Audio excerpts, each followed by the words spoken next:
Eu arruinei a carreira da minha professora do ensino médio e fiz com que ela fosse demitida da melhor maneira possível. Essa história é amplamente conhecida entre minha família e é constantemente mencionada e motivo de piadas em meu grupo de amigos mesmo anos depois. Um amigo meu sugeriu que este é o lugar perfeito para torná-lo público. Então vamos entrar nessa tempestade de merda. A história. Eu estava no último ano do ensino médio na época e nunca fui o aluno mais brilhante. Eu era um aluno C sólido e nunca recebi uma detenção ou tive qualquer tipo de registro de aluno ruim. Isso é importante porque até hoje não tenho ideia de por que a professora me tratou dessa maneira. A professora, que chamaremos de Senhora Frank, foi professora lá por mais de uma década e era amplamente conhecida por ser uma cadela mesquinha e sem coração que os administradores viam como uma professora de ouro. A Senhora Frank ensinava álgebra, que é minha pior matéria, então naturalmente eu tinha problemas para entender as lições e fazia perguntas com frequência. Normalmente quando alguém faz uma pergunta idiota ninguém deve abordá-la. No entanto, no caso da senhora, ela disse: "Sério, temos que ir mais devagar para você hoje, não é?" Eu tentei falar com a administração sobre isso antes, mas novamente ela foi considerada a professora de ouro. Eles mandavam alguém examiná-la durante a aula. Ela agia com respeito por um dia e voltava a ser uma véia no dia seguinte. Isso continua por cerca de metade do ano até que eu tenha o suficiente. Fui ao Rádio Shack local, comprei um gravador e gravei secretamente cada insulto que ela lançava contra mim. Às vezes eu instigava a compensar o tempo perdido. Avanço rápido para o final do ano e estou sentado na classe da Senhora Franks quando faço uma pergunta. A resposta dela foi: "Eu ensino aqui há mais de 10 anos e essa foi a pergunta mais idiota que já ouvi da boca de alguém." Após isso ela continuou a aula sem responder minha dúvida. Levantei-me calmamente, arrumei minhas coisas e fui para a enfermaria para me despedir da escola. Tínhamos permissão para ir embora se tivéssemos 18 anos. Fui para casa, compilei todas as fitas brutais em uma gloriosa obra-prima e voltei no dia seguinte para mostrar aos administradores. Sentei-me com o diretor e ouvimos alguns dos insultos antes que ele me interrompesse. Ele queria mais testemunhas presentes, assim como a Senhora Franks. Ele me disse que nos encontraríamos no dia seguinte, onde eu poderia mostrar a ele e ao resto dos administradores a fita completa. Eu entro na escola na manhã seguinte sendo mais nervoso que já estive por qualquer coisa. Fui chamado ao escritório, onde me encontrei com alguns diretores do conselho, o policial escolar local, o diretor, o vice-diretor e a Senhora Franks. O que se segue foram alguns dos melhores minutos da minha vida. Observei como os administradores passaram de fartos de estar em outra reunião inútil para furiosos e sem palavras, com alguns deles mantendo a boca aberta durante a gravação. Eu também vi a Senhora Frank ir de confiante e arrogante para ela, percebendo que tinha se ferrado. Ela estava se assando publicamente na frente das pessoas mais importantes do distrito. A fita acabou e, sem hesitar, os administradores olharam em volta surpresos e o diretor se virou para mim e disse: "Acho que ouvimos tudo o que precisamos. Obrigado." E fui silenciosamente dispensado da sala. A última vez que vi a Senhora Frank estava saindo da sala. Olhei para trás e fizemos contato visual através de seus olhos cheios de lágrimas enquanto eu dava o maior sorriso maligno. Voltei para a aula na semana seguinte e a Senhora Frank não estava em lugar nenhum. A história se espalhou rapidamente pela escola e eu era visto como um santo. Consegui que ela fosse demitida e tornei quase impossível para a Senhora Frank retornar à sua carreira de professora, além de cortar a maioria das conexões que ela tinha com outros professores da escola. Eu a arruinei financeiramente porque nenhum distrito escolar na área contrataria esse pedaço de lixo ambulante. Se você está lendo isso, Senhora Frank, gostaria de aproveitar este momento para lhe dizer para ir se ferrar. Minha madrasta megera deu meu PlayStation 4 enquanto eu estava na faculdade, então eu aluguei a casa dela enquanto ela estava em lua de mel com seu mais novo marido. Eu sou filho único. Minha mãe faleceu de câncer de ovário com apenas 55 anos. 5 anos atrás. Isso partiu o coração do meu pai. Eles estavam juntos desde a faculdade e tinham a mesma idade, sendo meu pai um mês mais velho. Tenho 22 anos e estou prestes a me formar em Química quando os principais eventos começam a ocorrer. Eu fui para a faculdade com uma bolsa integral. Isso é importante depois. Meu pai conheceu minha agora madrasta quando ela era enfermeira de minha mãe no hospital onde ela passou seus últimos dias. Minha madrasta Grace tocou todas as notas certas para ganhar a confiança do meu pai. Ela foi empática com ele, cuidando e confortando depois que minha mãe faleceu. Eu tinha 17 anos e idade suficiente para sentir que ela estava apenas tentando conseguir os recursos do meu pai, mas cabia ao meu pai se ele queria ter um relacionamento com ela. Eu estava no último ano da escola pública e ganhei uma bolsa de estudos para cursar uma faculdade fora do país no ano seguinte. Meu pai lamentou minha mãe por um ano e durante todo esse tempo Grace o checava por telefone a cada mês ou mais, na minha opinião, para avaliar a possibilidade de afundar seus ganchos nele. Depois de um ano, Grace tirou as luvas e foi atrás do meu pai. Grace tinha apenas 40 anos quando ela e meu pai começaram a se encontrar. Eu não gostava dela, mas ao mesmo tempo meu pai pelo menos não parecia mais tão deprimido. Então tentei ser menos pessimista sobre ela e dar-lhe o benefício da dúvida. No fundo eu não confiava nela, no entanto. Meu pai foi um banqueiro muito bem-sucedido durante sua carreira e acumulou uma grande carteira de riquezas. Vou poupar você dos detalhes, mas depois de 6 meses de namoro, Grace e meu pai estão casados. Meu pai nunca superou minha mãe e ele estava ficando cada vez mais fraco, embora tivesse apenas 57 anos. Como sua saúde estava piorando, ele me chamou e me perguntou sem rodeios: "Menino, o que você precisa para se estabelecer nesta vida?" Eu disse a ele: "Não preciso de nada, sou um homem e posso cuidar de mim mesmo." "Mas do que você está falando, pai? Você ainda vai estar por aí por décadas." Eu lembrei que ele tinha irmãs vivas com filhos, minhas tias e primas. Eu também lembrei a ele que eu tinha uma bolsa integral para a faculdade. "Então não se preocupe em me dar dinheiro." Ele faleceu apenas um ano depois, aos 59 anos. É claro que já vi muitos filmes de Hollywood, então considero a teoria da conspiração de que talvez a enfermeira do meu pai o envenenou e o fez passar todo o dinheiro para ela, mas sinceramente não acho que foi isso que aconteceu. Outros parentes também não gostavam de Grace, mas sabiam que meu pai estava totalmente apaixonado por minha mãe e que a ida dela o destruiu completamente. Bem,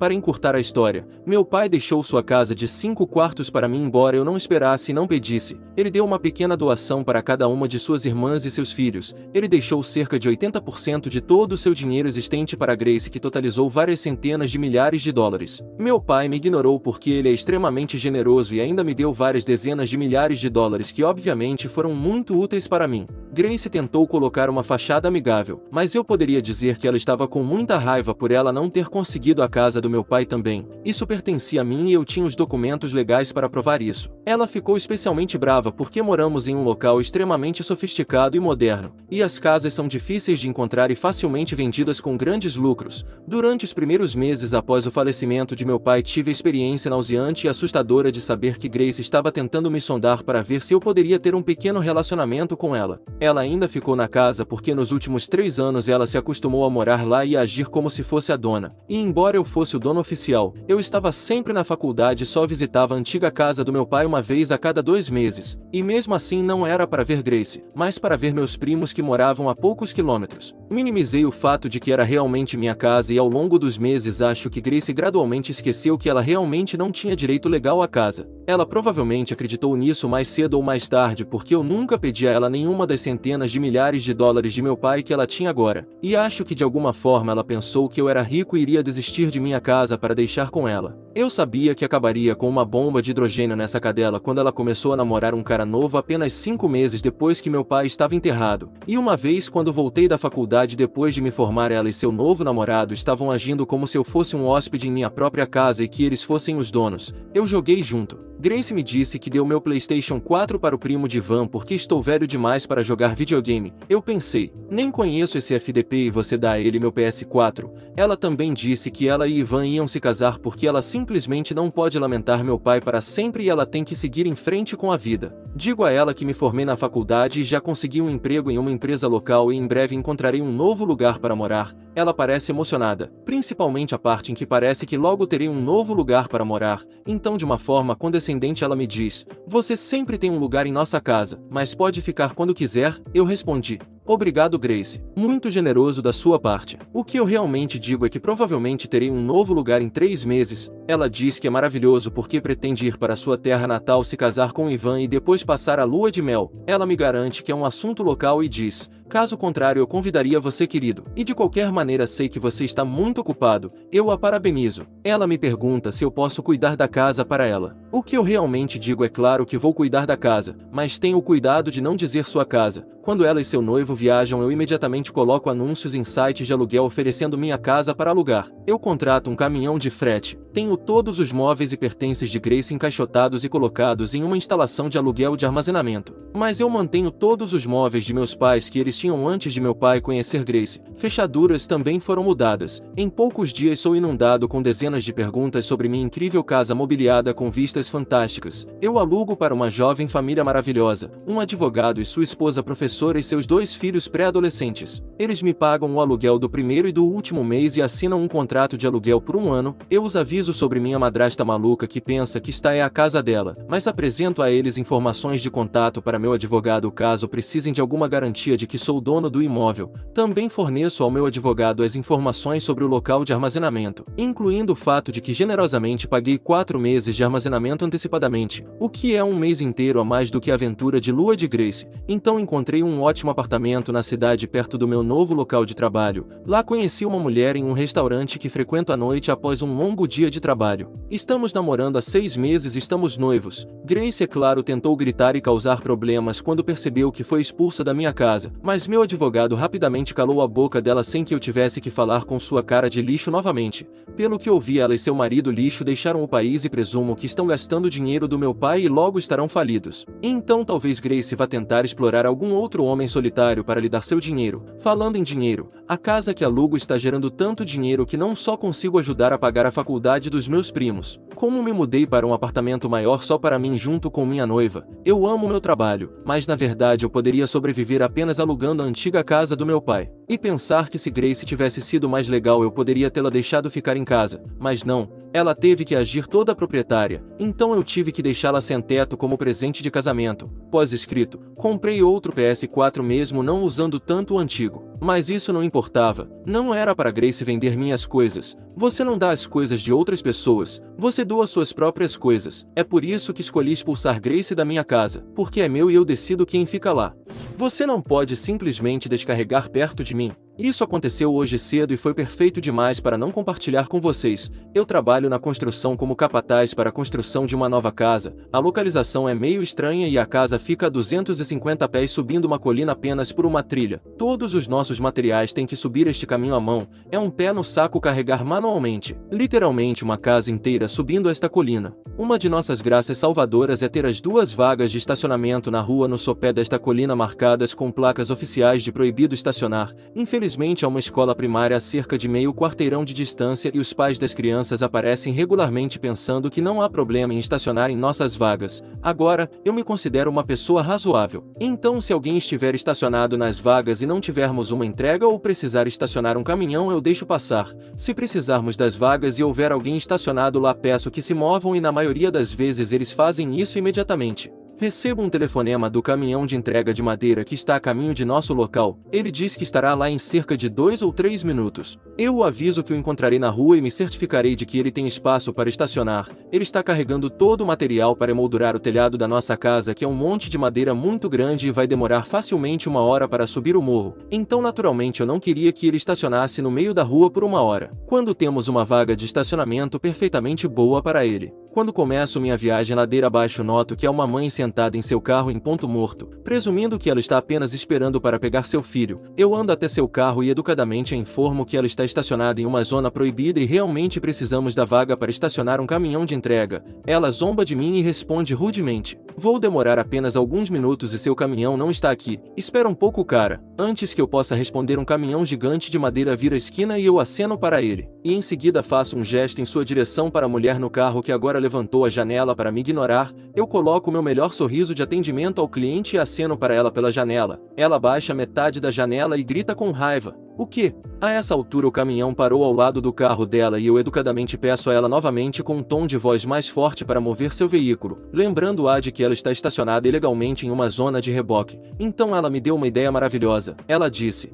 "Vocês não podem simplesmente descarregar perto de mim." Eu dou a ela outro sorriso e vou embora com um plano brilhante se formando na minha cabeça. Eu instruo o entregador a estacionar o mais próximo possível dela e bloqueá-la com o caminhão. Ele sorri porque imediatamente entende o que estou tentando fazer e começa a bloquear habilmente esta senhora e seu carro em uma pequena prisão com 2 vagas de estacionamento. Desprendemos a madeira e meus rapazes começam a carregar o material morro acima enquanto chamo a fiscalização do estacionamento da polícia para avisá-los da situação. Nesse momento eu não estava tentando causar problemas para ela, só queria um registro de por que estávamos bloqueando parte da rua para não criar problemas com a cidade. A policial de trânsito muito simpática me avisa que pode chegar em uns 30 minutos e resolver a situação para mim. Enquanto continuamos a descarregar a madeira, o filho dela aparece. A mamãe então está percebendo agora que o caminhão de madeira está estacionado tão perto que ela não pode sair pela porta do motorista para encontrar seu filho. Ela sobe desajeitadamente pelo interior do carro e sai tropeçando pela porta do passageiro, lançando olhares ferozes para mim e para o motorista do caminhão no processo.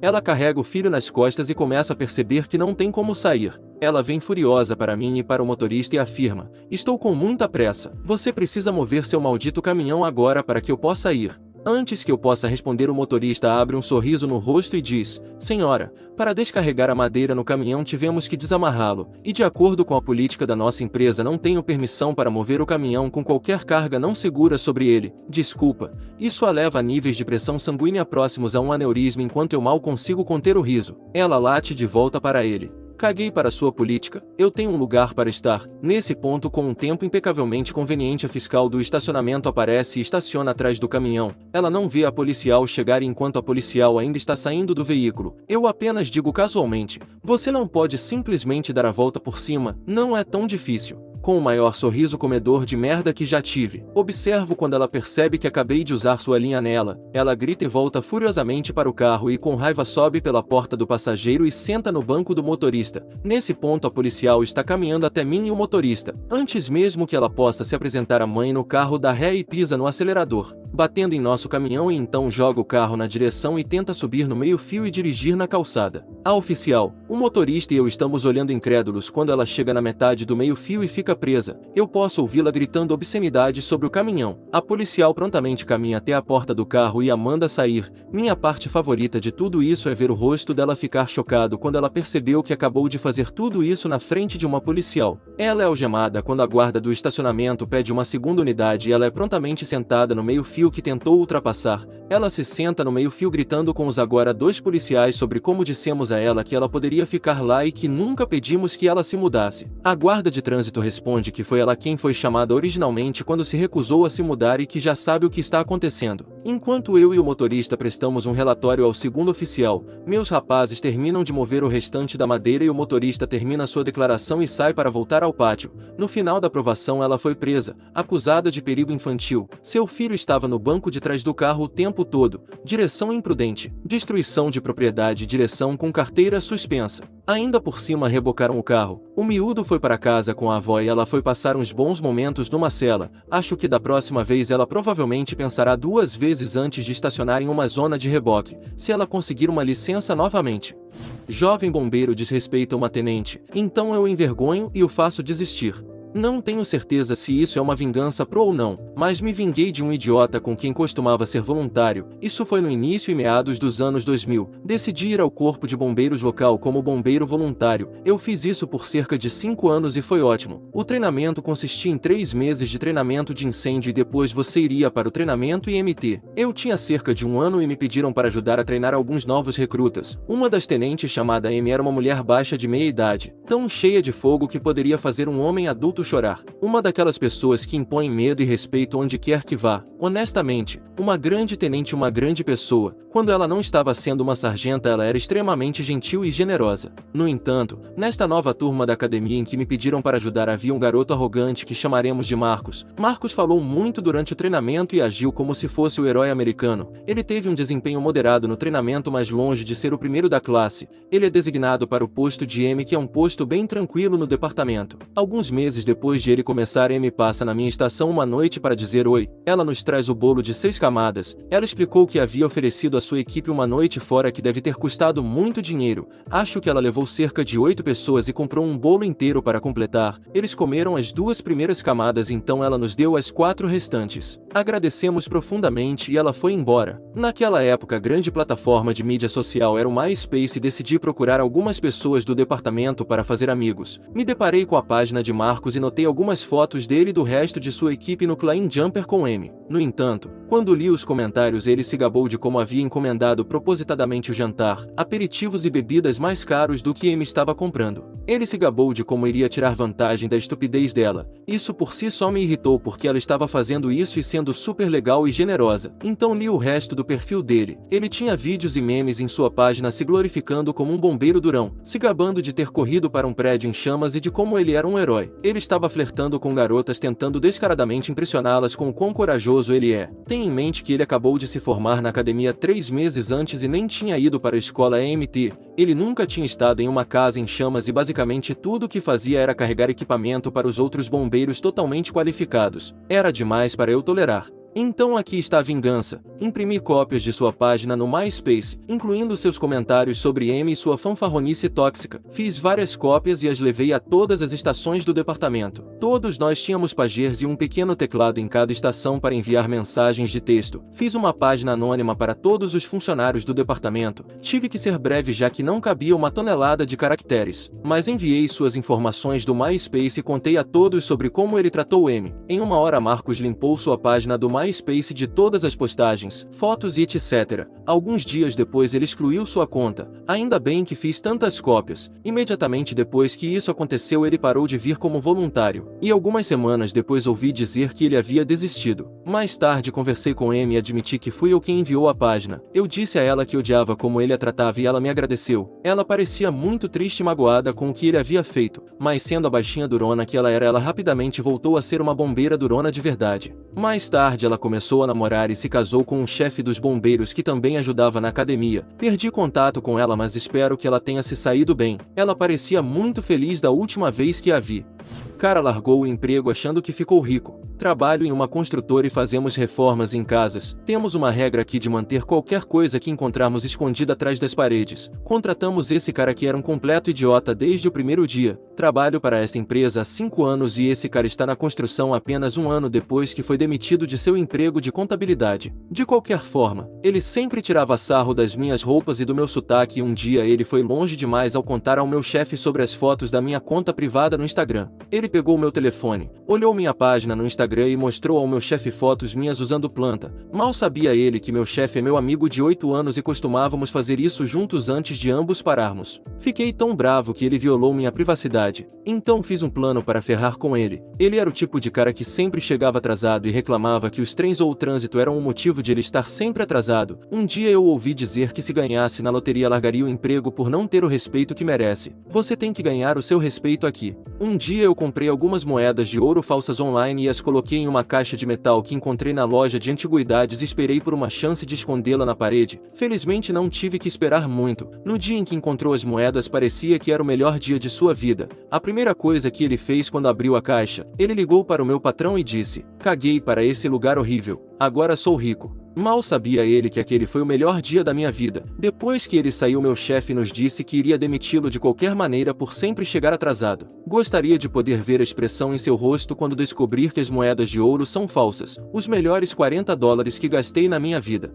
Vizinho me processou depois de assediar meu cachorro por meses. Cerca de 6 ou 7 meses atrás meu vizinho ganhou um drone. Não me importo que as pessoas tenham hobbies, mas por algum motivo ele insistiu em voar como o maior idiota possível. Ele pairava na frente de outras casas e janelas, tentava correr com carros descendo a estrada e o pior de tudo, ele tinha o hábito de pilotar seu drone no meu quintal cercado zumbindo sobre meu cachorro, mergulhando baixo apenas sobre meu cachorro. Meu cachorro não é pequeno, ele pesa cerca de 30 quilos e é um malamute, mas o drone o aterrorizou e fiquei preocupado com o que aconteceria se o atingisse. Pedi várias vezes ao meu vizinho para não voar no meu quintal e expliquei que estava assustando meu cachorro. Ele basicamente me disse para eu ir me ferrar e riu na minha cara. Quando ainda continuou, chamei a polícia. Infelizmente não havia muito que eles pudessem fazer além de pedir a ele que por favor não sobrevoasse minha casa. Finalmente no final de dezembro aconteceu. Meu cachorro se cansou de sua merda e conseguiu pegar o drone bem quando ele estava mergulhando em sua direção. Ele destruiu o drone. A coisa era apenas uma confusão de fios e plástico. Vizinho estava chateado. Ele invadiu minha casa me xingando e me ameaçando. O que eu ignorei. Uma semana depois recebi uma intimação para o Tribunal de Pequenas Causas. Ele queria $900 pelo custo de seu drone e $300 adicionais por supostamente negar-lhe o acesso à sua propriedade. O drone ficou no meu quintal por algumas horas antes de ser recuperado. Eu fiquei muito bravo com isso. Ele poderia ter acabado com a vida do meu cachorro. Não tenho filhos nem namorada. Só tenho meu cachorro que é meu melhor amigo há 7 anos. Aquele cachorro se mudou comigo 3 vezes. Estava lá quando me formei na faculdade. Me viu comprar minha primeira casa e meu primeiro carro novo. Eu amo meu cachorro. Fui falar com um advogado e recebi uma grande ajuda dele. Acontece que ele me processar foi a melhor coisa que já aconteceu. Quando chegamos ao Tribunal de Pequenas Causas, o juiz basicamente riu de suas alegações de que eu havia intencionalmente treinado meu cachorro para atacar seu drone. Mas mal sabia ele que eu estava preparado. Eu tinha dezenas de fotos do meu quintal mostrando que era impossível para ele acidentalmente voar tão baixo perto do meu cachorro. Vídeos dele assediando meu cachorro no passado, e eu também contei todas as minhas contas médicas de levar meu cachorro ao veterinário e fiz com que ele pagasse $700 por um raio-x, outros $250 para sedá-lo durante. Por que não? Não quero que ele fique desconfortável. Exame odontológico completo com limpeza e reparação dos dentes $400. Depois havia o custo de remédios anti-ansiedade e um check-up secundário. Comida úmida por uma semana caso seus dentes estivessem machucados e extras apenas para garantir. No final acabei com aquele idiota e agora ele nunca mais pode pilotar drones. Fim. Gostou das vinganças? Se gostou, deixe seu like no vídeo e assista mais relatos clicando em um dos vídeos que estão aparecendo agora. Obrigado por assistir.